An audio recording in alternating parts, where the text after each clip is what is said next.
како синдикат од првиот ден на доаѓање на власт на оваа гарнитура извесен период покажавме високо ниво на толеранција и почит како професионалци кон актуелното раководство.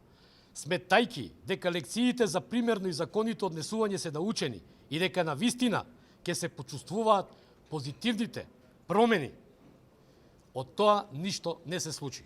Наместо промени кон синдикатот во континуитет продолжија притисоците и заканите за преместувања кои голем дел од нашите представници ги осетија на својот грб, како и притисоци со кои се соочуваат и нашите членови за членување, како и притисоци врз највисоките структури на НСП и срамна дискредитација на истите.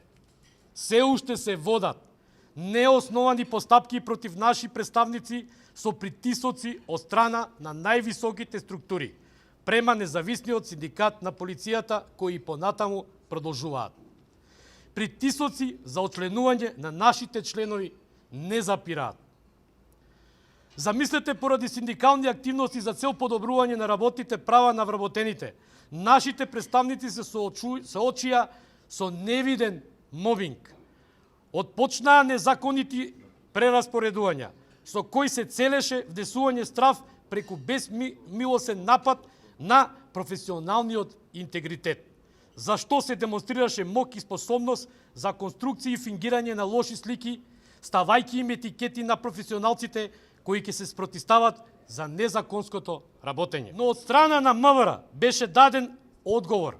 Решенија во МВР се издаваат исклучиво во согласност со законските прописи и подзаконски акти. Срушеното достоинство и неправдата не мотивираше уште повеќе, а и професионалноста да процесираме постапки пред надлежни институции и судови. Добивме 16 страници извештај под број 117018 од 7.8.2018 година од Народниот правобранител, во кој нагласено се наведува вршење на дискриминација и мобинг кон представникот на независниот синдикат на полицијата. По представка до внатрешна контрола, известување со број 14.32.795.16 од 12.10.2018, одговорот е неправилности во постапка за прераспоредување. Решение број 22.687.08/1 од 1.2.2018 година, поништено како незаконито по жалбена постапка од Комисија во управна постапка во втор степен. Притисоците не престанаа. Напротив, се зголемија со непочитување на одлуките и веднаш, како одмазда, представникот добива ново решение на уште подеградирачко и понижувачко работно место.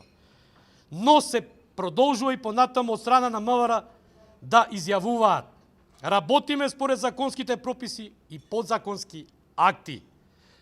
Сега, господа од МВР, слушнете го нашиот одговор и деман за вашето незаконито постапување. Пресуда број 2042/18 од 10.4.2019 година, Основен суд 2 Скопје гласи: се поништуваат решенијата на МВР како незаконити и се задолжува МВР представникот да го врати на претходно работно место во одделението за БПС СВР Скопје во рок од 8 дена под страв за присилно извршување. Го прашуваме Министерството, зошто не постапивте по судската пресуда? Зарем за вас ова е владење на правото? Од највисокиот орган во владата, односно од премиерот, бараме подоставување на доказите за незаконското работење и постапување на актуелното раководство во МВР. Метлата да заигра и правдата да биде задоволена, а дадениот збор одржан. Одговорноста во највисокото раководство мора да ја има. Гласот да допре до сите надлежни институции, посебно до трудовиот инспекторат и јавното обвинителство.